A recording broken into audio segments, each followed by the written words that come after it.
Yo creo, bueno, él después de la maestría ha estado trabajando ya un buen de años con Guillermo Gravinsky en el área de teoría de aproximación y en otras áreas vinculadas a teoría de la medida, teoría de la probabilidad. Fue un excelente estudiante, todos saben académicamente lo que vale César.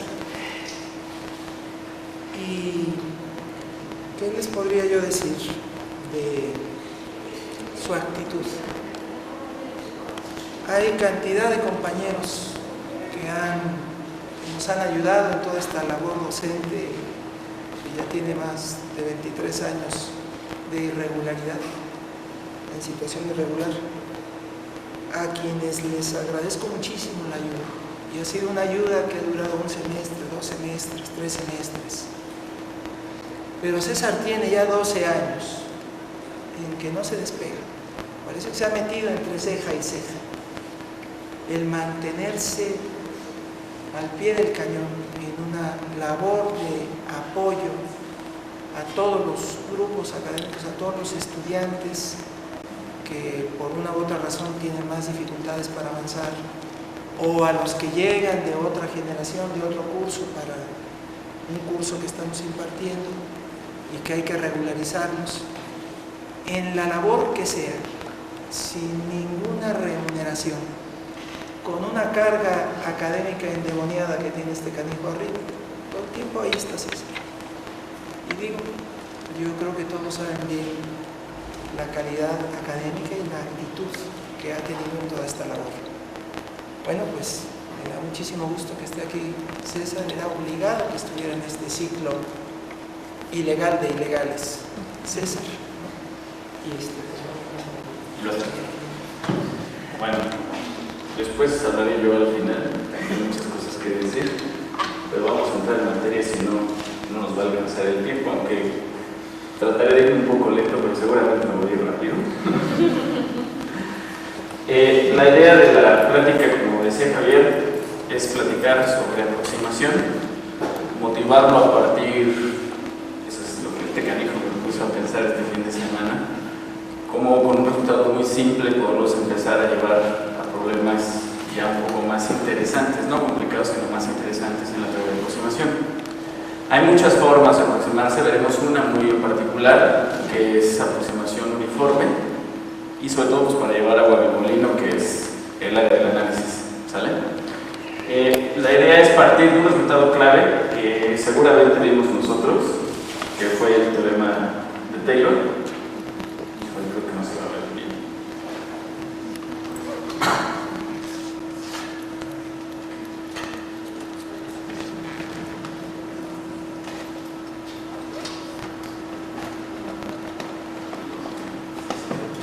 Perfectamente, usted ya no lo voy a leer, lo conocen de sobra, lo discutieron con Javier un buen pedazo de las clases, y lo que quiero es, bueno, hacer énfasis en lo siguiente, o sea, sobre todo tratar de traducirlo a la notación que ustedes conocen, que seguramente conocen esta notación, de la expresión del error, ¿no? Y creo que me tocó a mí verlo con ustedes, cómo sacar esta expresión del error. Entonces discutiremos bien, mejor dicho, de otra manera, cómo sacar este error, pero más en general. Conocen ya también esta notación, ¿no? O sea, lo que podría deducir del teorema de Taylor es cómo escribir una función como un polinomio más un cierto error. Y que todo el asunto se va a centrar después en estudiar cómo es esta función error. ¿Sale? Para cuestiones de notación, vamos a anotar como una pega y goleada los ponemos en indeterminada x de grado menor o igual que. ¿Sale? Entonces uno esperaría que los polinomios de Taylor son buenos para aproximar, incluso se tiene una forma explícita de poderlos calcular gracias a las derivadas de la función. Después veremos qué podemos hacer con la función, pero es como para que se acuerden de este resultado, ¿sí? De aquí vamos a arrancar, este va a ser el asunto, partir de este y llegar a resultados un poco más generales en teoría de aproximación.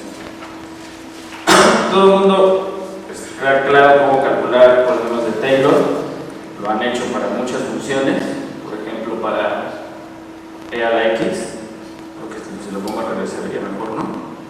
No. Aquí están de modos algunos, Y cuando los empieza uno a graficar, observa que se parecen bien a la función cerca del punto en el que están haciendo el pivotaje, como dirían en el lenguaje común de análisis numérico, o la aproximación. Esta es la función, y aquí están, les digo, pintados más o menos algunos polinomios, y uno quedaría, pues, que eso es más que suficiente, ¿no? Son buenos como aproximadores. Si se acuerdan, discutimos que esto, conforme íbamos moviendo y moviendo el intervalo, cada vez se parecía mejor a la función, y el error se podía hacer tan chico como ustedes quisieran. Entonces, como que le queda la sensación que los de Taylor son, pues, la mera neta, ¿no?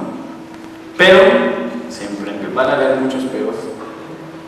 Se empieza uno a pensar si sí es cierto que funcionan o no para todas las funciones, y hay, por ejemplo, que trabajar con esta función, la 1 entre x, y haciendo la aproximación alrededor del 1, haciendo los cálculos correspondientes, derivando, etcétera, y evaluando la derivada.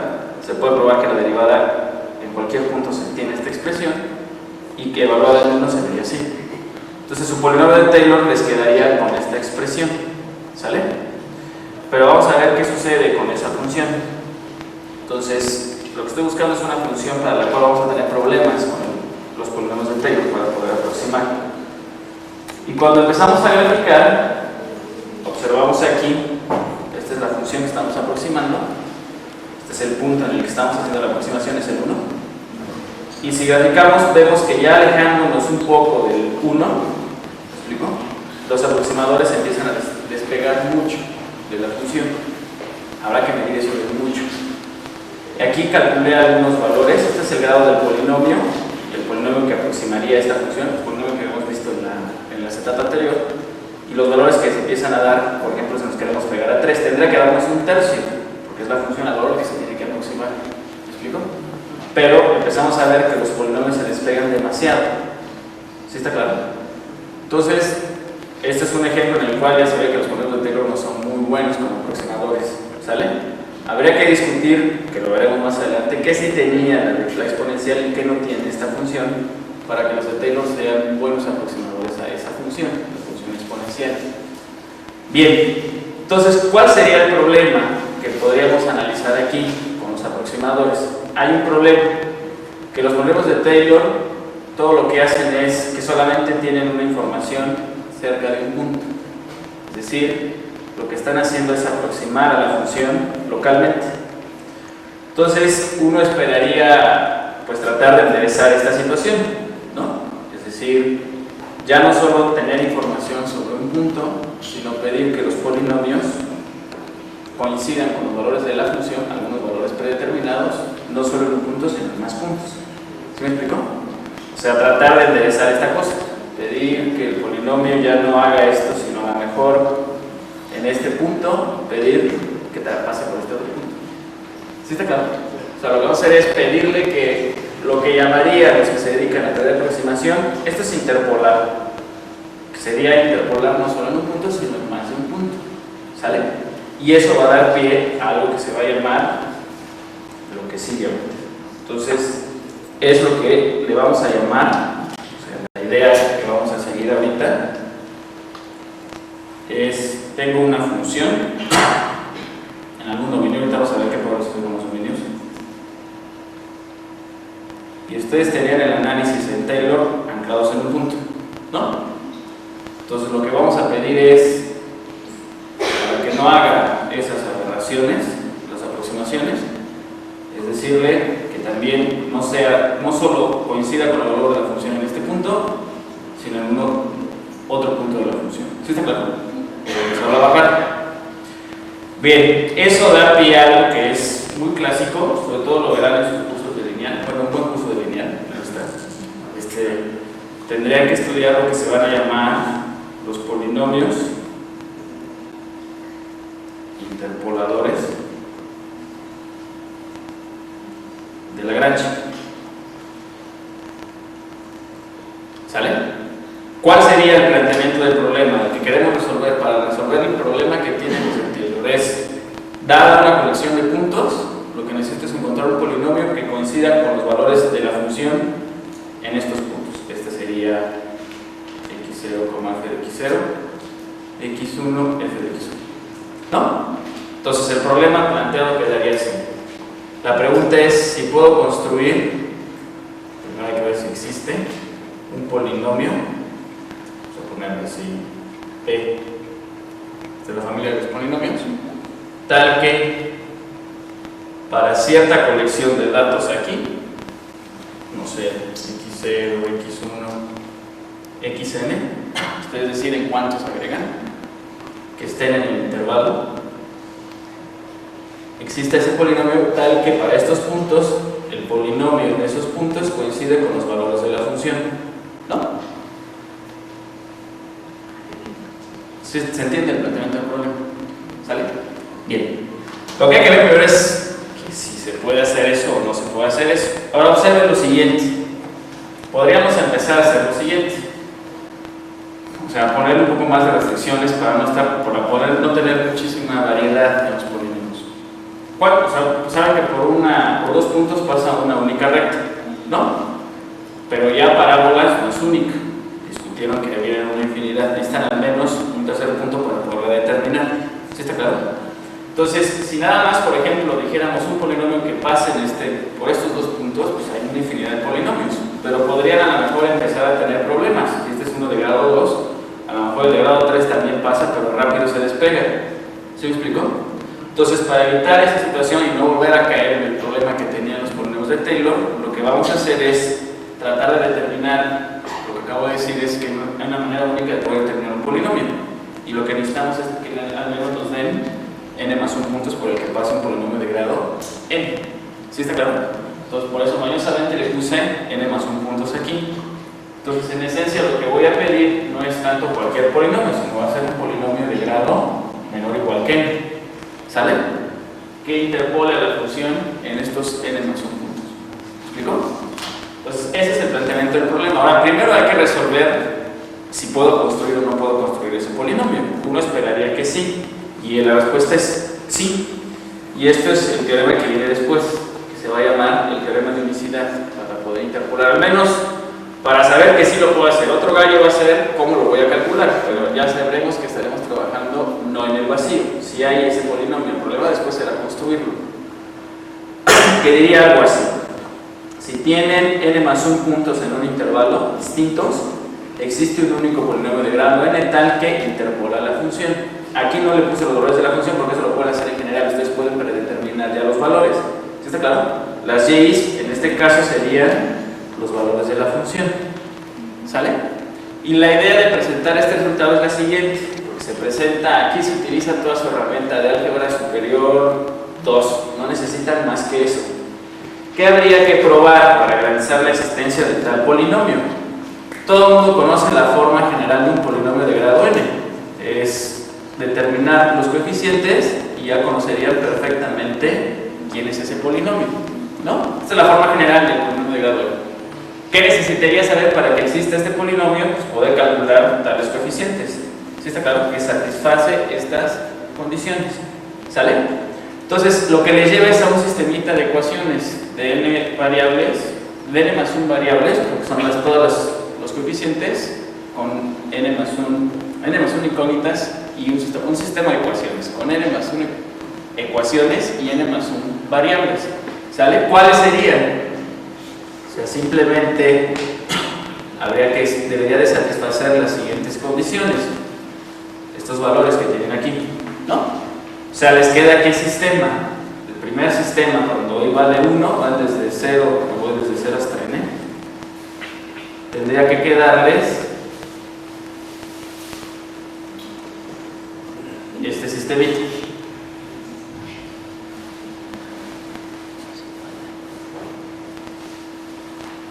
¿No? Y así se va. Ahora aquí podríamos hacer traducir este sistema en forma matricial. Si se fijan, la matriz del sistema tiene una expresión de este estilo.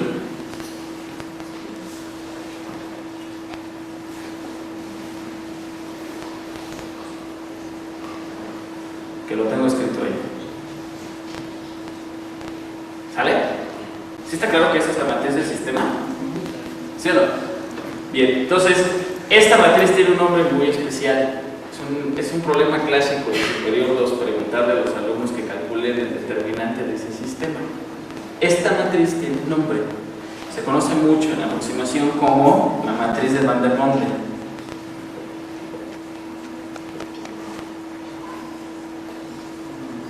Van der Monde. Y el determinante, pues obviamente se va a llamar determinante de Van der Monde. ¿Cuál sería? ¿Cuál es el problema que andamos buscando hoy? No se pierdan, es tratar de determinar quiénes son estos coeficientes, ¿no? ¿Qué sería determinar esos coeficientes? Ya teniendo la matriz del sistema, sería esta matriz A por sus variables. Está claro que este vector guardaría todas las variables, que serían ¿quiénes? Los coeficientes. ¿Sí está claro? No son las X aquí, sino las A. Igualadas al vector que tendría entradas todos estos valores determinados, ¿ya? ¿Sale? ¿Qué quisieran para saber al menos que pueden resolver el sistema? Pues ver que esta matriz podría calcular de lo que conocen como la inversa de la matriz.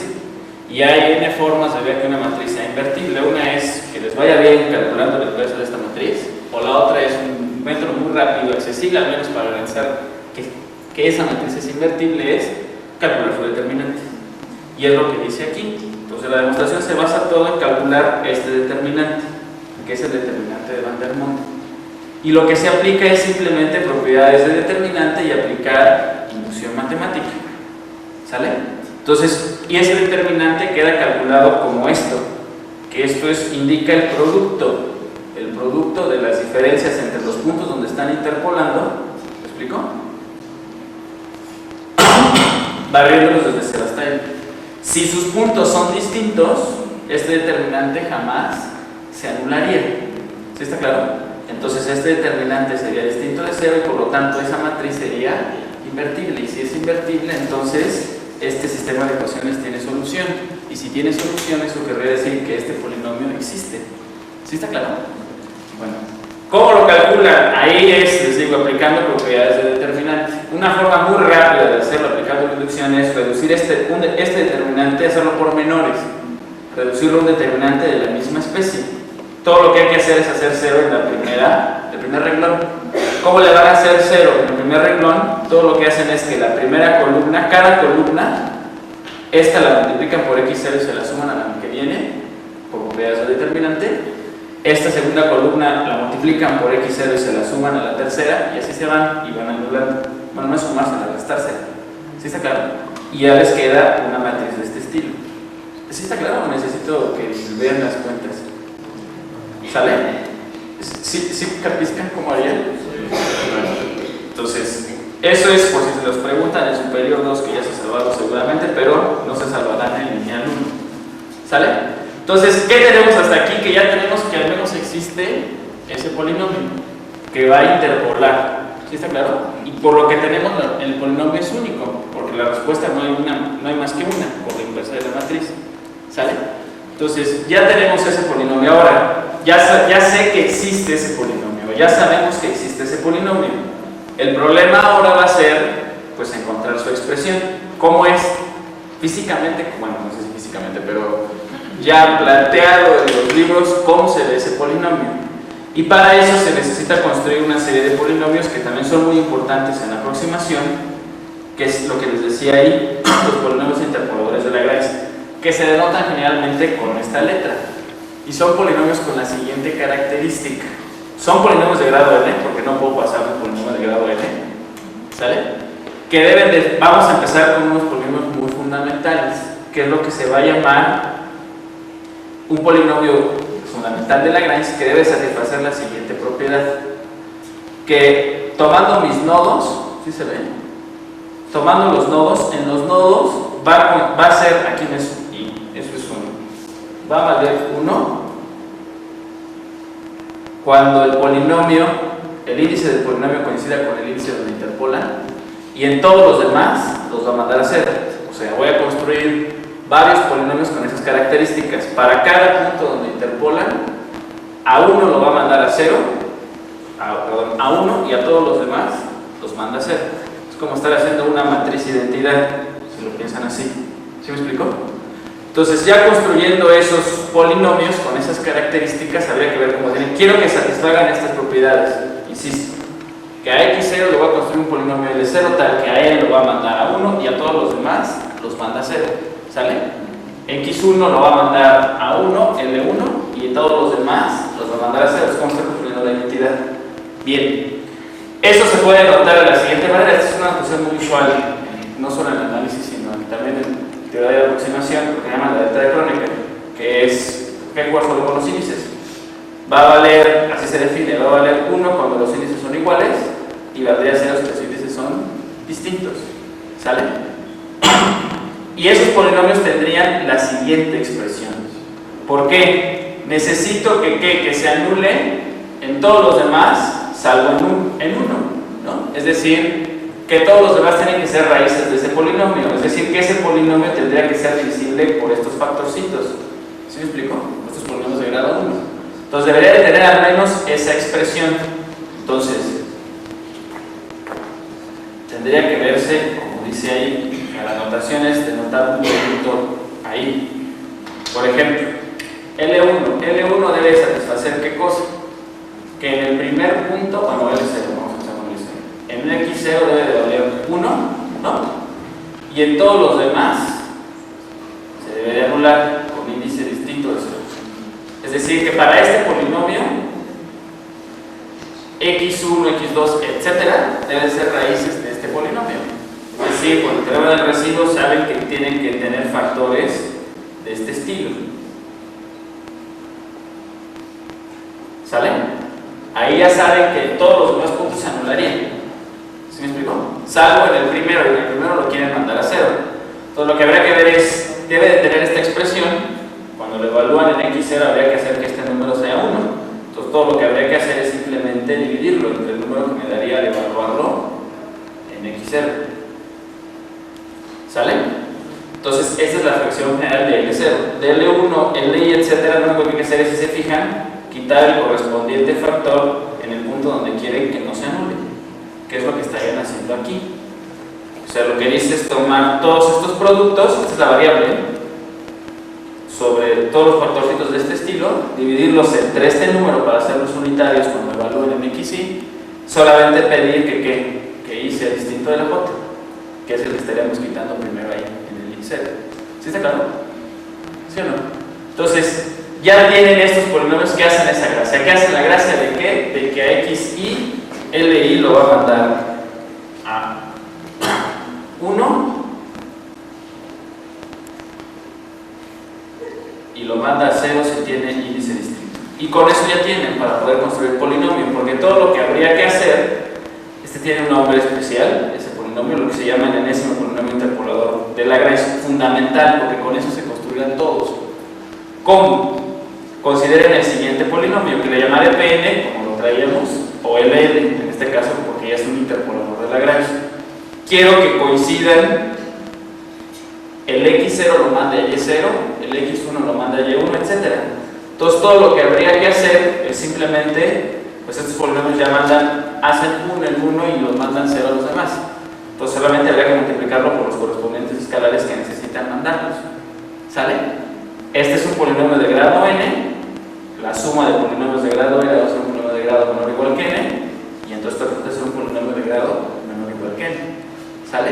Y saben que no hay otro más que ese, debe tener esa expresión por lo que acabamos de argumentar. Solo hay un único polinomio que satisface esas propiedades. ¿Sale? Entonces esta es la expresión del polinomio interpolador de Lagrange. Es decir, que entonces la función la podemos escribir de esta manera. Como este polinomio, o sea, este polinomio interpolador de Lagrange, ya no es el de Taylor, ¿sí está claro? Sino ahora es el de Lagrange, más un cierto error, donde ahora lo voy a anotar con este gorrito, es el error del enésimo polinomio interpolador de Lagrange. Y todo el problema ahora se reduce a ¿qué cosa? A tratar de ver pues, el tamaño de ese error, ¿sale? Y eso es lo que se va a poner interesante ahí. Entonces, fíjense, ahí hay que hacer lo siguiente. Yo sé que después de pensar un rato se les va a ocurrir la siguiente función.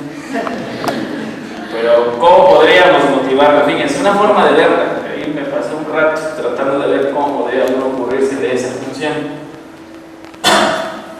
Cuando llegaron al de Lagrange, ustedes tenían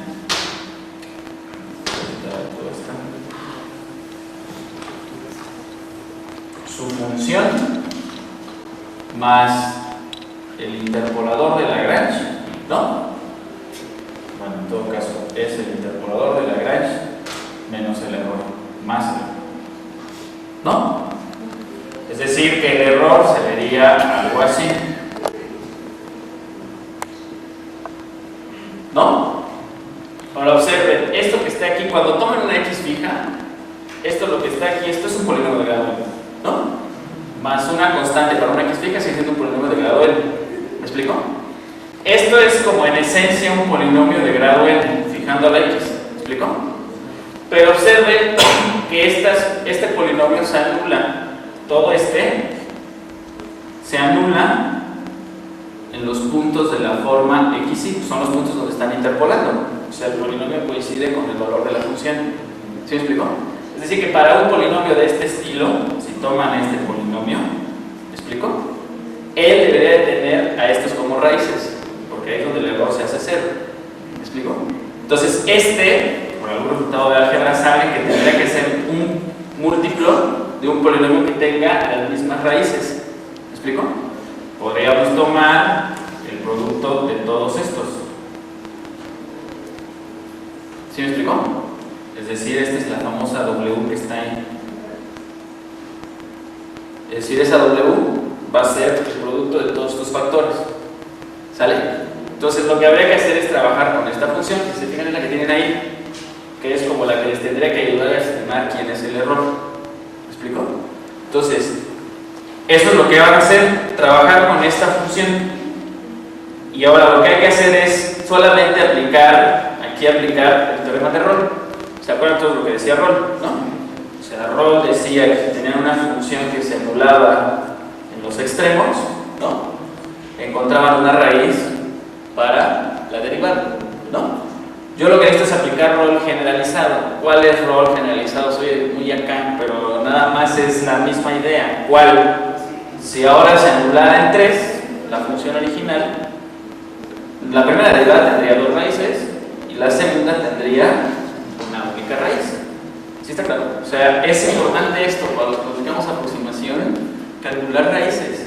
¿Me explico? Eso es un teorema clásico, del teorema generalizado de Rolle.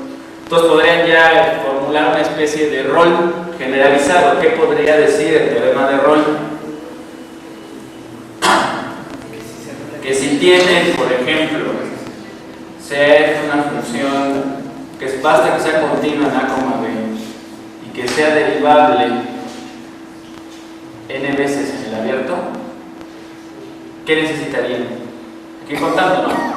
Se anuló en 3, 1, 2, 3, ¿no? Y obtengo una raíz de la segunda derivada. Entonces, por ejemplo, si se anula en n más 1 puntos, todos distintos, n más 1, está claro que son n más 1, porque arranco en 0, ¿sale? Si la función se anula en estos puntos, entonces, ¿qué estarían diciendo? Existe un punto en el intervalo donde la enésima derivada es 1 menos, ¿está claro? Se anula, o sea hay una raíz. ¿Me explico? ¿Sí está claro? Bien, eso es lo que vamos a aplicar aquí. Ese es el teorema de Rolle generalizado. Todo lo que hay que hacer es construir eso. ¿Cómo? Observen aquí. Consideran esta función. Esta función, lo que hay que hacer es tomar este escalar con las siguientes condiciones. Una vez que toman una x fija, lo que van a hacer es que este escalar hace la siguiente característica. Hace que cuando sustituyan x aquí, esta función se anule. Este escalar lambda. Es decir, esa lambda tiene que ser de este estilo para que se pueda anular. ¿Sale? Entonces ya tiene un 0 ahí. Esta función tiene un 0 ¿en dónde? En x. Y además, si se fijan, también se va a anular en todos los puntos donde interpola. ¿Por qué? Porque cuando se sustituye en algún punto de interpolación, esto se va a hacer 0. ¿Me explico?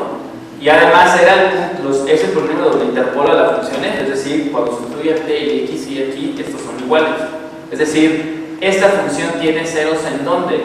En sus puntos de interpolación y además para cualquier x que sea distinto de esos x's. ¿Sí está claro? Entonces tendrían que n más 1 y un punto más son n más 2 puntos. ¿Sí está claro? Entonces tienen n más 2 puntos donde esta función se anula. Es decir, que la n más unésima derivada de esta función tiene una raíz por el teorema de Rolle generalizado. Y ahora entonces todo lo que se reduce es calcular la n más unésima derivada de esta. Pero no hay que espantarse, hay que ser un poco observadores. Este es un polinomio de grado n. Si deriva de este polinomio un grado más que el grado del polinomio, la derivada ya es 0. Entonces este polinomio, su derivada va a ser 0, la n más unésima. ¿Sale? Y este es una constante, este es un polinomio de este estilo. ¿Cómo se vería este polinomio? Este polinomio en esencia, este que está aquí, ¿me explico? Tiene una expresión del siguiente estilo. Es unitario, ¿no?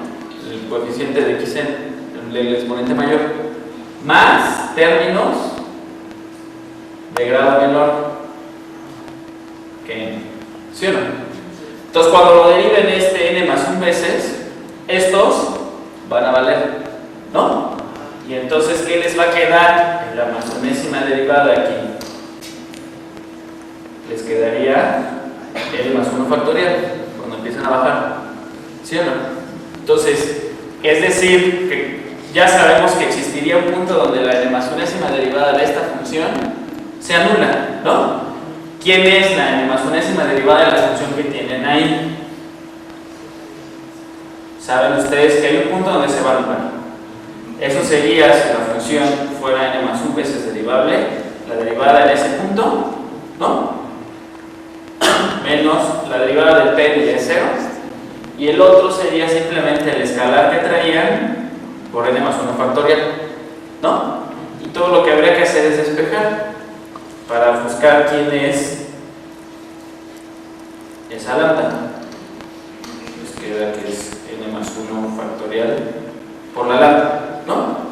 Y esa lambda no es cualquier cosa, es esa lambda que satisface esa propiedad construida de esa manera para que en ese punto x se anule, ¿no? ¿Este quién es? Este era su error, ¿no? Si lo ven de aquí, el Pn y el N son el mismo, están interpolando, ¿sale? Entonces este es el error que cometería el enésimo polinomio interpolador de Lagrange ahora entre esta función, ¿sale? Despejen de ahí, es decir que el error tendría la expresión que tienen escrito más abajo, la roja que está ahí. ¿Sí me explico? Es decir, esta es la expresión para el error. Ahora observen una cosa, si este es para el que comete el polinomio interpolador de Lagrange, incluso este da la versión para el error del polinomio de Taylor, porque si todos los nodos de interpolación fueran el mismo, es decir, xy fuera x0, ¿sí está claro? Aquí tendrían x menos x0 a la que, a la n más 1, que es la expresión que ustedes conocen de qué, del error que comete el enésimo polinomio de Taylor. ¿Sí está claro? Es decir, esta es la expresión del error ahora para quiénes, para los polinomios interpoladores de Lagrange, ¿sale? ¿Cuál era por qué motivamos los de Lagrange? Insisto, porque lo que queríamos era hacer enderezar los aproximadores, que no se les pegaran mucho, ¿sale? Y ya no hacer solo el análisis local, sino a lo mejor irle ganando más puntos. ¿Está claro? Entonces, como que suena todo bien, pues tienes el intervalo, vele agregándole más puntos, ¿no? Y seguramente, pues, entre más puntos, ¿qué esperarían? Pues se debe de parecer cada vez mejor, ¿no? O sea, tienen la función y lo que estoy haciendo es agrégale cada vez más puntos y tu polinomio que aproxime, pues se tiene que pegar, ¿no? O sea, uno esperaría eso, es decir, ¿qué esperarían? La pregunta que viene después, conforme agregamos más nodos de interpolación, está claro quiénes son los nodos de interpolación, ¿no? ¿Qué esperarían? Que el polinomio se tendría que embarrar a la función, ¿sale? Ahora hay que hacer una observación aquí para motivar lo que viene a ser por qué estudiamos la convergencia uniforme. Me he hablado de convergencia uniforme hasta ahorita, ya llegué a la convergencia uniforme. ¿Cómo está? Ya tienen esta expresión del error para los polinomios interpoladores de Lagrange, ¿no? Tienen la función menos el polinomio interpolador de Lagrange igual al error que tienen ahí.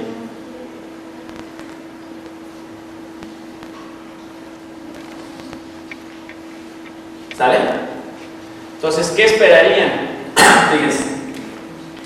Si la función fuera algo decente, está claro que esto no se va a hacer, porque esto depende de cómo sea esta derivada y cómo sea porque este se mueve por el número de nodos que interpolan, ¿sale? Pero supongamos que tuviera condiciones decentonas la función, es decir, pues no sé, si estamos trabajando en un intervalo y tiene derivadas continuas, pues de clases a infinito, sabrían que lo pueden acotar, ¿sí está claro? Por el teorema de continuidad. Lo mismo pasaría con ¿no? Entonces, estos como podrían acotar, si hubiera una cota uniforme, que eso es lo que, de ahí viene el nombre, esto se podría hacer tan chico como ustedes quieran, ¿no? Independientemente de quién es el punto. ¿Está claro? O sea, este mismo polinomio le sirve para aproximar en todo el intervalo. Es decir, la idea es, tengo la función, ¿está claro? Si yo hago un poco la función, es decir, le doy una pequeña franja alrededor a la función, lo que ustedes estarían haciendo, si esto pudieran garantizar, es que el aproximador sirve para todos los puntos, es decir, cae dentro de una franja. ¿Sí está claro? Es el mismo. Es como la idea de continuidad uniforme para la delta, ¿no? Encuentran una delta que sirve para todos una vez que dan una vecindad. ¿Está claro? Esta es la misma idea. Encuentro un aproximador que sirve para todos los puntos en el intervalo. Bien, esa es la idea de aproximación uniforme. Habrá aproximación puntual y aproximación en otros sentidos, pero esas no vamos a platicar aquí. Me voy a centrar en esta idea de aproximación. ¿Sale? Entonces, ¿qué vamos a hacer? Pues hay que definir este concepto, ¿no? Que sea la misma, que esto lo puedo hacer tan chico como yo quiera para cualquier punto en el intervalo. Observen que esto serviría, si esto es independiente de la X,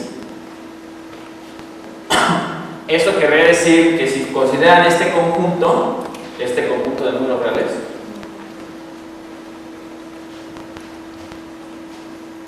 o sea, estarían tomando que estas distancias en valor absoluto, para hablar de sus distancias, tendrían las que iba a acotar para todo punto en el intervalo, ¿no? Es decir, podríamos hablar de lo que sería el supremo. Si el supremo está acotado por la misma cota, ¿sí me explico? Entonces todos estos también estarían acotados por la misma cota. ¿Sí está claro? Bien, esta es la idea de motivar esta forma de aproximar, que es lo que se va a entender como la norma uniforme o la norma una aproximación uniforme. ¿Sale? ¿Qué es lo que viene después aquí? O sea, es así se va a denotar. La norma uniforme de una función va a ser tomar el supremo de sus valores. Aquí la función es esta, aquí la función pudo haber sido cualquier otra, en este caso fue el error.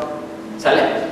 También se denota, que eso no lo voy a probar aquí, pero lo voy a probar en un curso de análisis, que eso es lo que llaman la norma infinito. ¿Se acuerdan cuando discutieron? No es cierto, no han discutido esto, pero van a discutir eso más adelante, que habrá distintas formas de aproximarse en Rn y verán una característica de otras normas que la dan para cálculo 3, que serán las normas PES.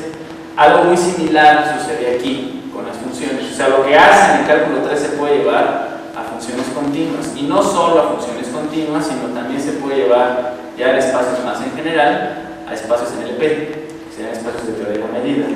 Pasa el mismo efecto de que ciertas normas van a aproximar a esta norma infinita. Esta notación tiene una motivación, no se le ocurre a uno poner el norma infinito por nomás poner el norma infinito, sino tiene una argumentación. ¿Sale? Entonces con esta vamos a aproximar, con esta norma. Bien, eso llevaría a lo siguiente. Pues entonces uno esperaría, sigue abierta la pregunta, métele más puntos de interpolación, más nodos, y yo esperaría que el polinomio se debe de acercar, debe ser bueno para todos. Pero después de varios años, estamos hablando de esto como de 1850 más o menos, después de casi 50 años, poquito menos, Runge después de un ejemplo, vienen dos matemáticos famosos en teoría de aproximación. O sea, es todo aquel que se dedique a aproximación debe al menos conocerlos, y después más. Que es Runge en 1901, da el siguiente ejemplo. No lo voy a probar porque las cuentas son bastante largas, como ya se habrán dado cuenta. Tienen esta función, que es bastante decente en el siguiente sentido, es de clases infinito. O sea, tiene todas las derivadas, jamás se anula. ¿Me explico? Pero él prueba que en este intervalo, entre menos 5 y 5, tomando nodos, o sea, puntos de interpolación, con incluso igualmente espaciados, porque uno esperaría, no te compliques la vida para interpolar, ve tomándolos a la misma distancia, pues incluso tomándolos a la misma distancia, probó que esos polinomios interpoladores, al tomar la norma uniforme, no convergen de manera uniforme, se disparan la norma, ¿sale? Entonces aquí ya empieza a haber un problema. Bernstein después prueba otro caso más crítico, con las mismas condiciones, incluso, bueno, ya sería la función valor absoluto, entre menos 1 y 1 y tomando nodos igualmente espaciados, prueba que para esta función los polinomios interpoladores de Lagrange solamente convergen en estos 3 puntos. En ningún otro punto del intervalo lo pueden hacer. Probar eso lleva rato, o sea, no es así como en chilanestas, lleva rato probar eso. Pero esto que les muestra, como que lo que hace sentir es, pues ya no es tan cierta la intuición, de métele más puntos de interpolación y van a pegarse muy bien. Uno podría pensar, oye, el problema es que los tomas igualmente espaciados, a lo mejor ya esto ya me convenció de que igualmente espaciados no los voy a tomar, pero ¿quién quita? Hay otra distribución de los puntos de interpolación donde no sucedan estos defectos. Pero, sorpresa, resulta, aquí aparece Faber, que en 1914 prueba lo siguiente. Vamos a ver si se ve. Prueba lo siguiente. Estos son los puntos de interpolación, ¿sale? O sea, cuando interpolan en un punto, 2 puntos, etc.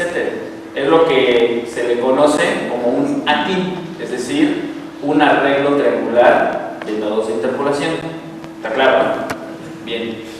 ¿Qué hace? El Faber prueba que si ustedes fueran construyendo por cada fila el polinomio interpolador de Lagrange, o sea, L0 sería el interpolador de Lagrange que coincide con la función en este punto, L1 sería el polinomio interpolador de Lagrange que coincide con la función en estos dos, etc. ¿Me explico? Si construye esta sucesión de operadores, o de polinomios, ¿te verán con qué operadores?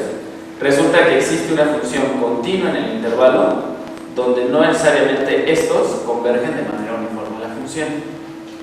O sea, denme el arreglo que quieran de nodos de interpolación, les van a poder construir una función continua para la cual, al tomar esos polinomios de Lagrange, no va a converger de manera uniforme. O sea que ya puros problemas con los puntos de interpolación. ¿Me explico? O sea, no hay ningún resultado bueno en ese sentido. Ahora aquí nos podemos seguir en otra dirección, que es hablar de pura interpolación, pero la idea no es hablar de interpolación aquí, sino hablar de aproximación.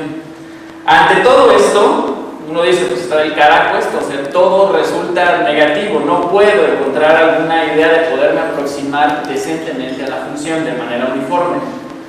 Pero para eso viene un resultado que sí hay. Ante todo esto, hay un resultado que tiene respuestas favorables en esta dirección, de que sí se puede aproximar a la función de manera uniforme, aunque no interpolando, porque vemos que interpolando hay un problema. ¿Me explico? Entonces todo el problema está en que le están pidiendo a los interpoladores, a los aproximadores, mucho.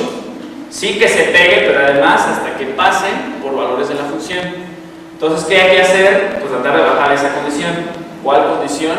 En que sí se pegue, pero ya no estoy amarrado a que el polinomio coincida en ciertos puntos con la función. ¿Sí está claro? Sino al menos lo que necesito es que esté ¿qué? Cerquita, ¿no? Por ejemplo, dentro de la franja. ¿Está claro? Bien, eso es un teorema clásico de análisis, que lo verán en análisis 2, la prueba original de eso, que es el teorema que sí les muestra que pueden hacer eso. Y ese es más o menos, así es, parte de los padres de teoría de aproximación, el teorema de Weierstrass, que diría lo siguiente.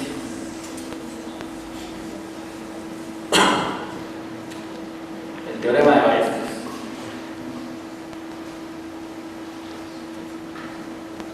Y este teorema se ha probado en n maneras.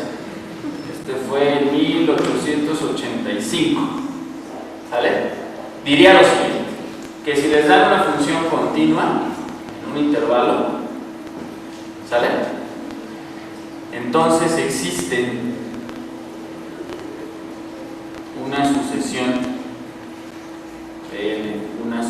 ojo, no estoy diciendo que aquí P1 sea de grado 1, está claro, si no es una sucesión de polinomios, o sea, N no tiene nada que ver ahorita con el grado del polinomio, una sucesión de polinomios tal que esa sucesión aproxima a la función de manera uniforme en el intervalo, en A, en otras palabras, lo que estarían diciendo es que la norma de la diferencia de esta se hace tan chica como ustedes quieren. Recuerden quién era esta. Esta era la norma uniforme. O sea, era tomar el supremo de los valores de la función. En este caso es la función diferencia entre estas dos, tomando a los puntos en A. ¿Sale? Entonces este al menos ya tiene una respuesta positiva a lo que queríamos, aproximar de manera uniforme, aunque ya no necesariamente dice que van a interpolar. Ya vimos que interpolar es pedirle demasiado a los aproximadores. Y ese es el teorema clásico de Weierstrass. Y ese se ha probado de n maneras desde esa fecha hasta 20 años después. O sea, está la prueba original de Weierstrass, que cuando uno la ve, uno dice, ¿quién sabe qué estuvo pensando? Porque construir los polinomios que a ese canijo se le ocurrieron, en el fondo los hace vía una integral, que es, bueno, quienes conozcan un poco de Fourier, entender convoluciones, y ahí les va. ¿Sí me explico? Pero no se ve como de una manera muy natural que se le ocurra a uno que esos tengan que ser los polinomios que aproximen. Ahora, hay otras pruebas, todas son como en ese sentido, de meterse en cuestiones de integrales, en más bien cuestiones de operadores, que es la de Picard, que pues, los que están llevando ecuaciones lo conocerán, que es el que hace el teorema de existencia y unicidad, o sea, también tiene que ver con algunas cuestiones de aproximación a las ecuaciones. Volterra, Lebesgue, que se había tardado ya en salir ahí, porque él fue el padre de la teoría de la medida, incluso él lo que hace es aproximar, lo hace de manera diferente, hace aproximar solamente a la función valor absoluto con polinomios y con eso le basta para después hacer la demostración en general.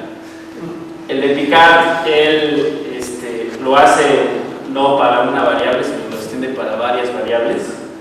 Landau y Lebois-Poisson son más que nada dos franceses que se dedicaron más a la teoría de probabilidad, pero lo hacen ellos vía en esa demostración, utilizando la ley débil de los grandes números, o sea que les convendría llevar un curso de pruebas si quieren ver qué rollo con estas demostraciones. Pero la que me interesa ahorita aquí es esta última. La otra es más tardada, la de Bernstein y la de Frege. Bernstein en 1912. ¿Cuál es la ventaja de Bernstein con respecto a todas las demás? Si se fijan, en todas estas, lo que he dicho es que se ve muy compleja la prueba, es decir, los polinomios son de una manera muy natural. Incluso cuando uno trabaja con los polinomios que están aproximando, no es muy obvio poderlos calcular, como que no hay una forma explícita de poderlos extraer. Bernstein tiene esa ventaja sobre todos los demás. Él ya puede probar, incluso dar una forma explícita, pero no garantizo que sea no dolorosa, de cómo son los polinomios de aproximación. Es decir, ¿cuál es la idea del canijo de Bernstein? Todo está basado en algunas ideas de prueba y el binomio de Newton. Eso es todo lo que va a hacer el canijo para poder construir esos aproximadores. O sea, para dar una prueba de vía que vayas tras dar una forma de estos polinomios muy poco ortodoxa, vamos a dar una forma más, entre comillas, accesible de poderlos trabajar. O sea, Bernstein entra al quite aquí. Es decir, Bernstein, toda su idea está basada en cuestiones de probabilidad y el binomio de Newton. Todo el mundo, me imagino que alguna vez ha hablado del binomio de Newton, ¿no? ¿O no? Estoy hablando en sánscrito.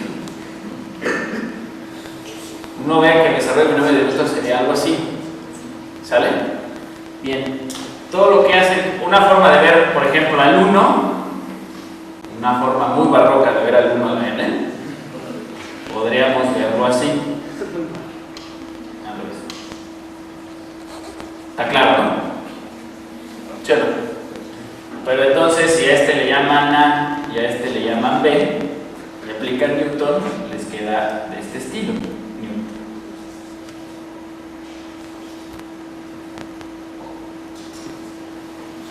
¿Sale?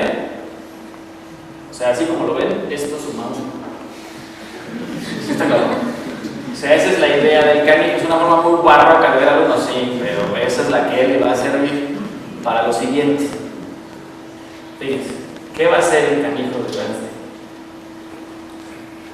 Ahí, si se fijan, ya empieza a aparecer una suma de ese estilo. Ahorita vamos a ver por qué va a definir sus problemas como los va a definir. ¿Cuál es la idea que sigue Bernstein para construir los problemas que van a aproximar uniformemente? Todo lo que hace se va a centrar para empezar en el 0,1. Ya después se puede extender de manera lineal, llevando el 0,1 a cualquier intervalo y haciendo el cambio de variable correspondiente. ¿Sale? Pero él lo va a hacer solo ahorita en el 0,1. Y todo lo que va a hacer el canijo es primero partir el intervalo n partes iguales. O sea, intervalitos del tamaño 1 entre n. ¿Sale? Es como lo que estuvieran haciendo ahorita seguramente para calcular integrales. Bueno, hace eso. ¿Qué va a hacer el canijo? Cuando tienen un punto x, ustedes saben que debe estar en alguno de esos intervalos, ¿no? La función. Entonces por aquí anda la función. ¿Qué hace? Ese valor lo va a tratar de aproximar de la siguiente manera. Si la función es continua, en el intervalo que estamos con funciones continuas, ustedes saben que es uniformemente continua. Es decir, que hay una delta para la cual todos aquellos puntos que distan menos que esa delta, sus imágenes distan poco, ¿no? Entonces, ¿qué podríamos hacer? Está la delta y la continuidad uniforme, ¿no? Habrá puntos seguramente de esta partición que van a caer dentro de esta vecindad y habrá puntos que van a quedar fuera de esa vecindad, ¿sale? En los que estén dentro de esa vecindad, esas diferencias son muy chicas, son menores que epsilon por la continuidad uniforme. El problema es trabajar con los que se salgan, ¿sí me explico? O sea, va a haber que si x dista de un kn menos que la delta de la continuidad uniforme, ¿sale? Ustedes saben que sus imágenes son menores que epsilon por la continuidad uniforme, ¿no? El problema es qué sucede con las que se vayan a quedar fuera de esa vecindad, ¿sale? ¿Qué haríamos con eso? Todo lo que va a hacer Bernstein es trabajar con los siguientes polinomios. O sea, la idea de trabajar, o sea, como que van a haber de dos clases, ¿no? Las Ks que satisfacen esta condición y las Ks que satisfacen esta otra. Que sé que las imágenes van a distar poco cuando satisfacen esta condición, ¿no? Entonces, ¿el qué va a hacer? Va a construir, obviamente se le va a llamar el enésimo polinomio de Bernstein. Va a tener una expresión de este estilo y lo único que hace es, al agregarle aquí, tiene que agregarle los valores donde va a empezar a hacer la aproximación. ¿Cuáles valores? Son valores de este estilo. La función evaluada en esa partición. ¿Sale? Esto sigue siendo un polinomio de grado n en la variable x. Observen que la potencia mayor es n. ¿Sale? Esto es ya un número una vez que lo evalúen. ¿Está claro? Entonces todo esto es un polinomio de grado n y este es el bueno para aproximar. ¿En qué sentido? Que para poder ver que se hace muy chica esta diferencia de la función, lo que tiene que hacer es separar la suma en dos. En los que están cercanos con la continuidad uniforme, esa suma no le va a causar problema, la va a poder acotar. Y el problema sería acotar estos que se van. ¿Se me explicó? Y esa suma, lo que él prueba es que la suma de los que se van, lo que está escrito aquí abajo, que esa la puede hacer tan chica como el tamaño de un entreno. ¿Sale? Entonces, en el fondo, ¿qué tienen ya? Que estos polinomios, si la delta fuera de la continuidad uniforme no dependería del punto, entonces esto se hace tan chico como ustedes quieran, independientemente de quién es el punto en el que estén en el intervalo.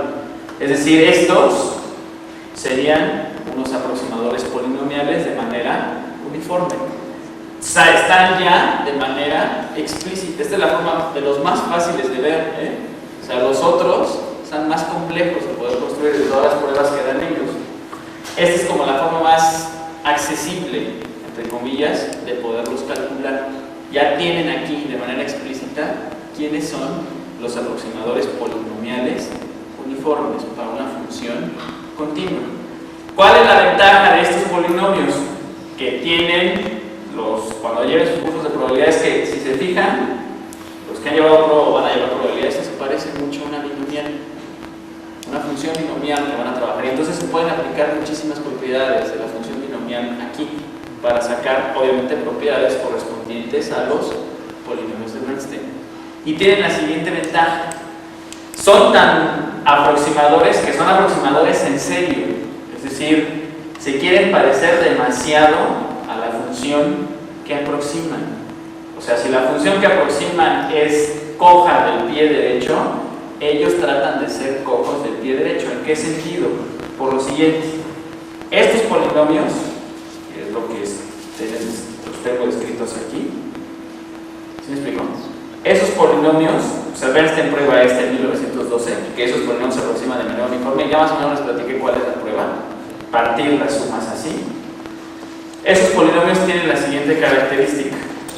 Por ejemplo, para estas tres funciones se pueden calcular de manera explícita.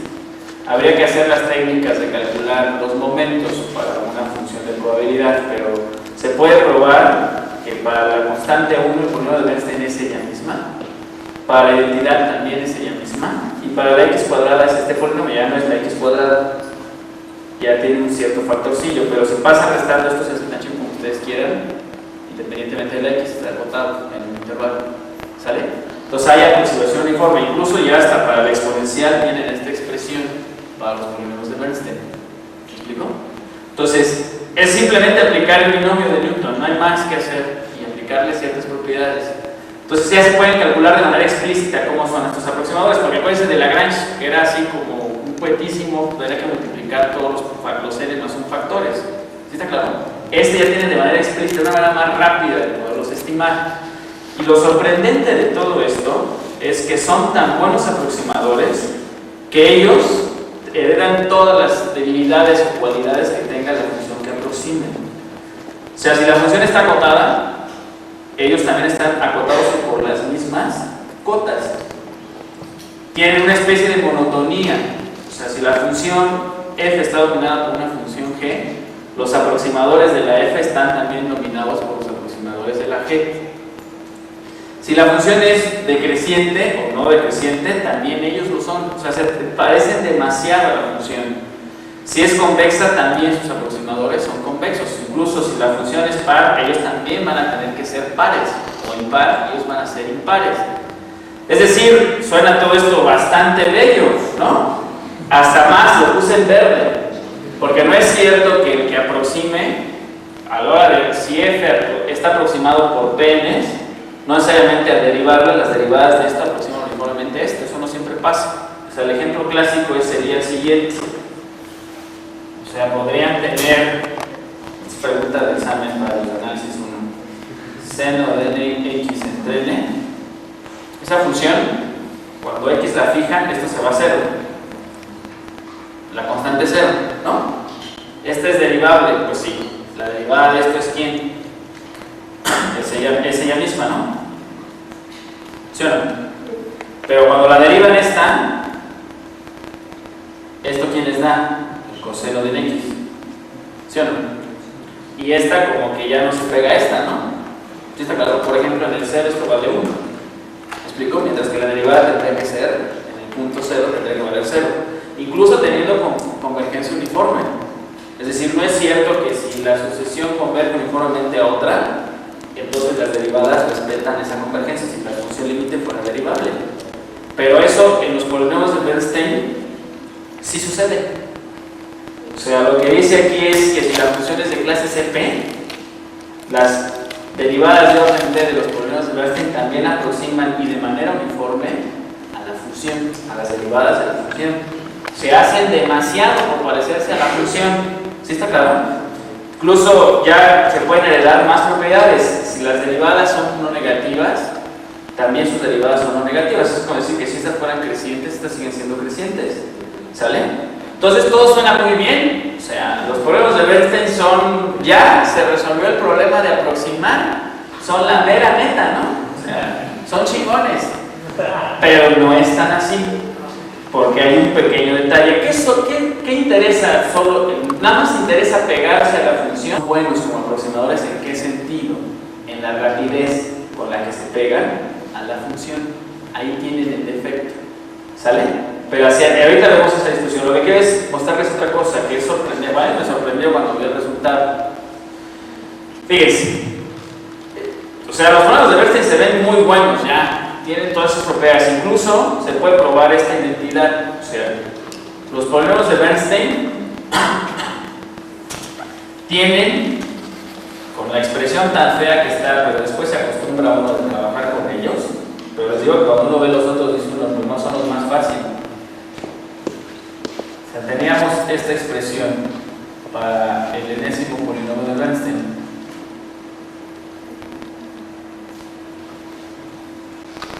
O sea, en el fondo lo que están haciendo es que a esta función, a la función f, le están asociando este polinomio, ¿no? O sea, podría verlo como esta ser una función de funciones en funciones.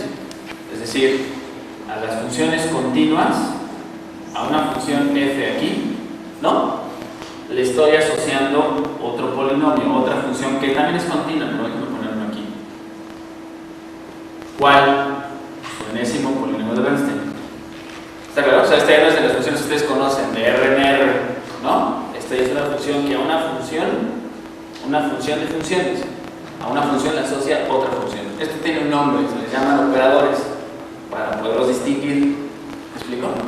¿Qué satisface este operador que tiene las siguientes características? Las propiedades que tienen allá abajo.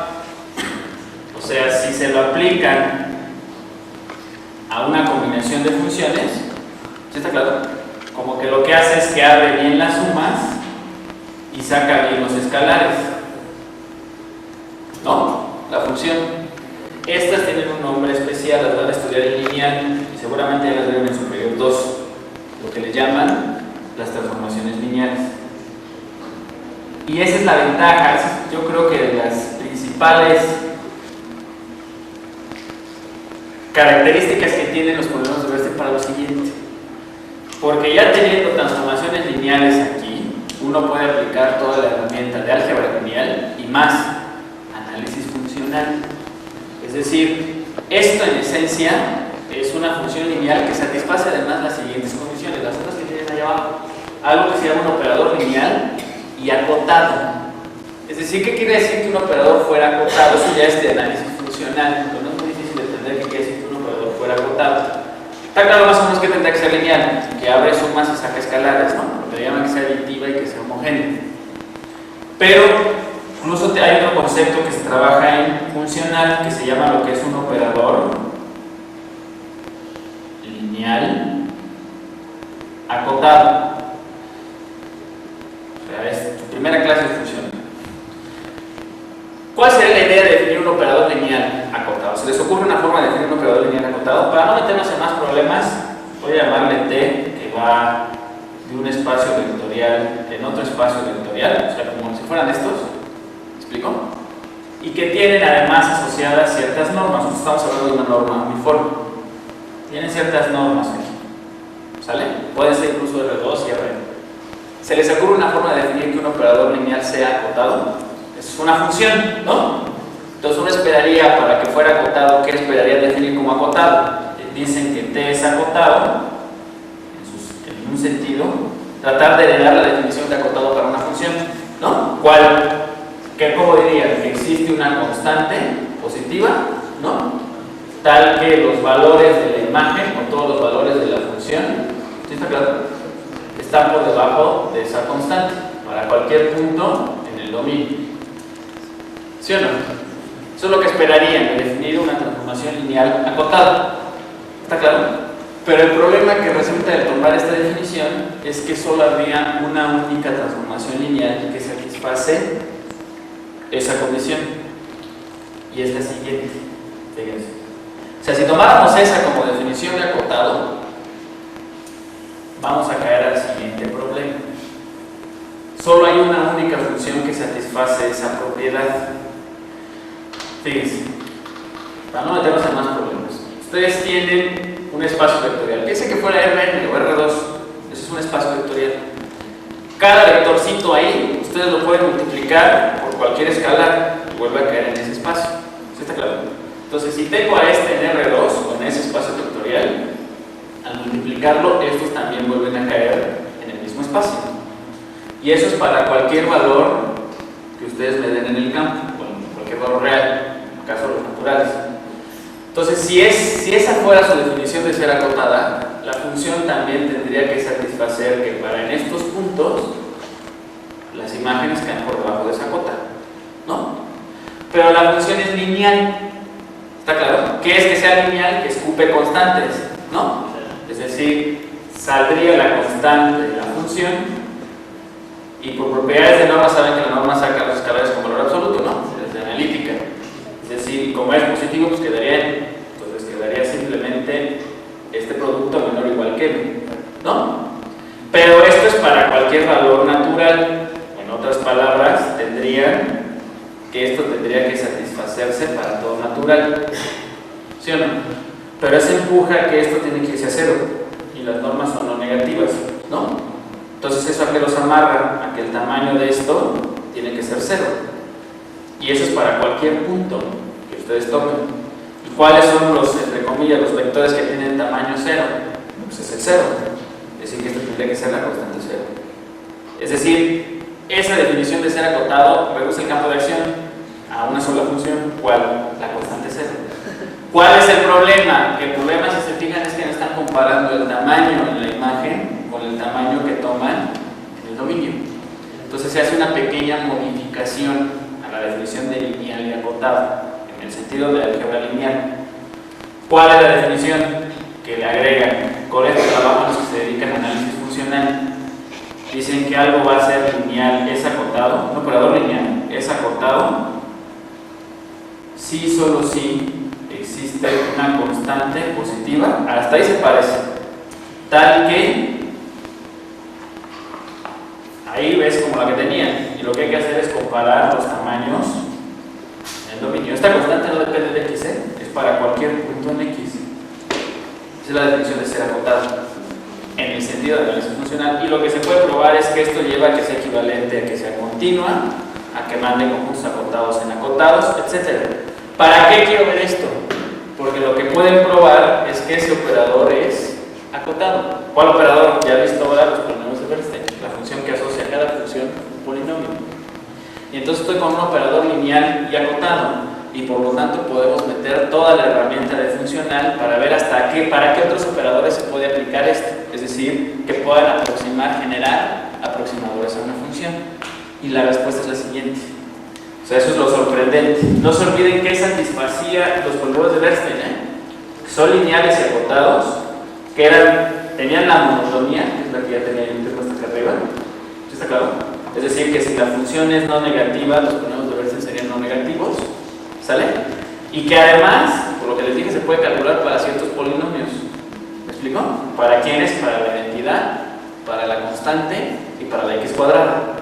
Bien, pues se puede probar con herramienta de análisis funcional, eso ya sería análisis 4, pero es motivándolos para ver si llegan hasta allá. Es que si hay un operador que satisface esas propiedades, estas que acabo de escribir aquí, o sea, ya no necesariamente lo ponemos de Bernstein, los ponemos de Bernstein sería un caso particular. Cualquier otro operador, podríamos ver, por ejemplo, si los interpoladores de Lagrange satisfacen eso, ¿no? Que a una función le asocie su polinomio interpolador de Lagrange.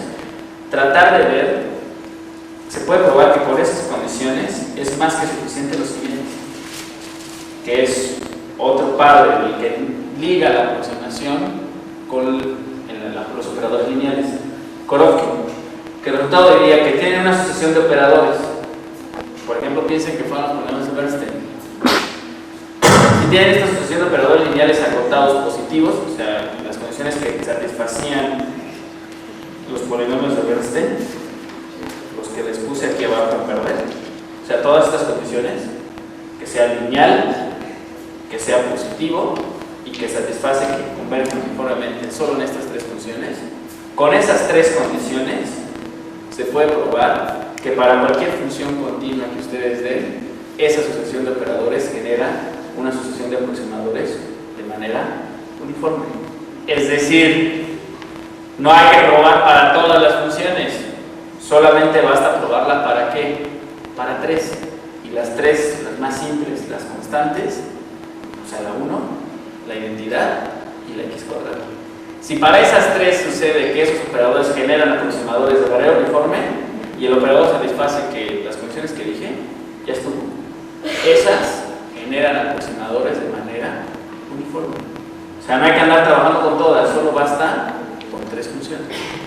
¿Sí está claro?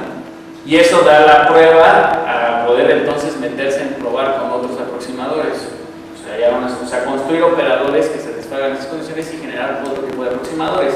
Ya no necesariamente tienen que ser polinomios, pueden meter cosas que tengan que ver con cosenos y senos, cosas que puedan ver con combinaciones lineales de exponenciales, etc. ¿Sí está claro? O sea, aumenta la gama de aproximadores, ya no más a polinomios, sino a funciones un poco más en general, que tengan mayor flexibilidad. ¿Sale? Ese es a mí un resultado que me llamó muchísimo la atención. Solo con 3 funciones basta con ver la aproximación uniforme y eso garantiza para cualquier función continua. Pero ¿en qué estábamos? No se pierden. En que vimos que los de Bernstein motivaron toda esta dirección para irnos sobre análisis funcional y que los de Bernstein se veía que eran muy buenos aproximadores. Pero, les dije, eso era tan bueno que eso puede suceder con los modelos de Bernstein porque tienen un defecto, que no son buenos como aproximadores en el sentido de la rapidez. Y ahí van a pagar el precio. En el sentido de la rapidez se puede ver que son muy lentos y para eso habrá que definir lo que viene después, lo que se entendería por un mejor aproximador uniforme. ¿Qué querría decir? Ya sé que me puedo aproximar a una función continua, ¿no? Con polinomios, pero ahora lo que quisiera es encontrar el que haga el error más chico, el mínimo error, o sea, el mejor aproximador uniforme. ¿Sale? Entonces la pregunta es esa: si dada cualquier función continua existe un polinomio tal que satisfaga esta condición. Esta es la condición de que sea el de error mínimo, porque para cualquier otro polinomio su error siempre está por debajo. ¿Sale? Esta es la condición de que sea el mejor aproximador con esta norma, en este caso si quieren con la norma uniforme. Pero se puede ver que no siempre sucede eso. O sea, sí se puede aproximar, pero no siempre encontrar el mejor. Y el contraejemplo tan simple que se puede construir es el siguiente.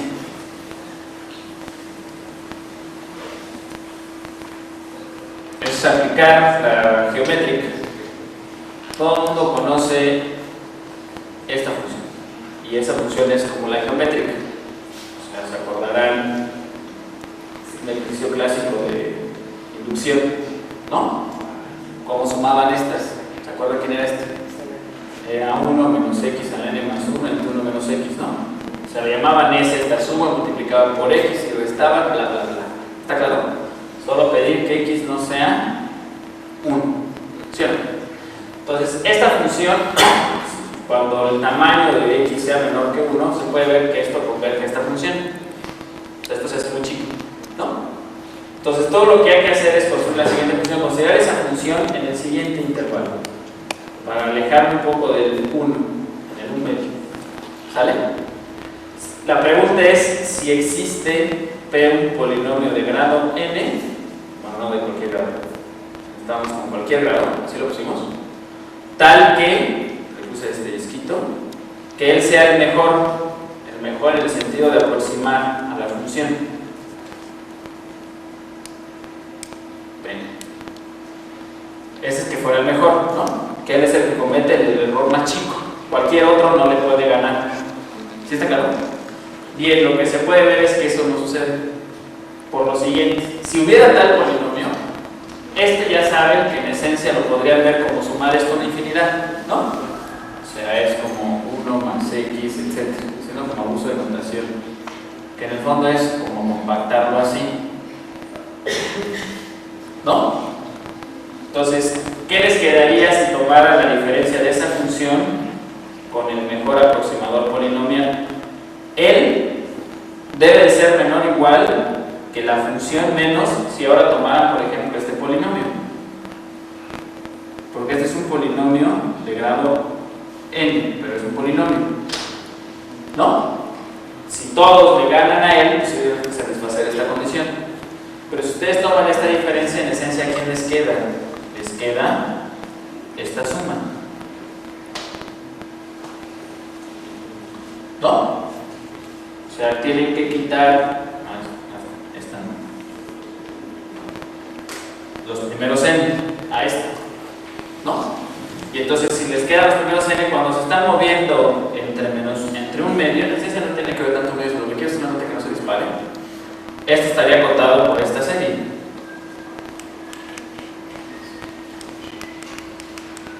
¿Sale? Que es una geométrica y si hacen las cuentas de esa, les va a quedar algo de este estilo. ¿Sale? Es decir, que esto tendría que satisfacer el mejor aproximador polinomial, es decir, la función menos el posible candidato a ser aproximador polinomial, en norma, eso debe ser menor que 1 entre 2 al n para cualquier tamaño. ¿Sale? Pero eso llevaría entonces, esto no depende de la n, llevaría a que la función tendría que coincidir con su mejor aproximador polinomial. Y está claro que esto no es un polinomio. ¿Me explico? ¿Qué revienta entonces aquí? Que podemos hacer esto, es decir, tomar una infinidad de valores aquí, ¿no? Es decir, que el tamaño de los aproximadores, su dimensión es muy grande. O sea, por aquí son los polinomios de cualquier tamaño, ¿sí está claro? Entonces, todo lo que habría que hacer, lo que sí se puede probar, es qué cosa, que el efecto que tiene ese es que los polinomios tienen, como espacio vectorial, tienen dimensión muy grande. Lo que se puede salvar es lo siguiente, que sí existe ese mejor aproximador polinomial, solo que hay que pedir que donde tomen los aproximadores tengan dimensión finita, que es el efecto que tienen estos, porque son todos los polinomios. Entonces aquí estos tienen dimensión infinita.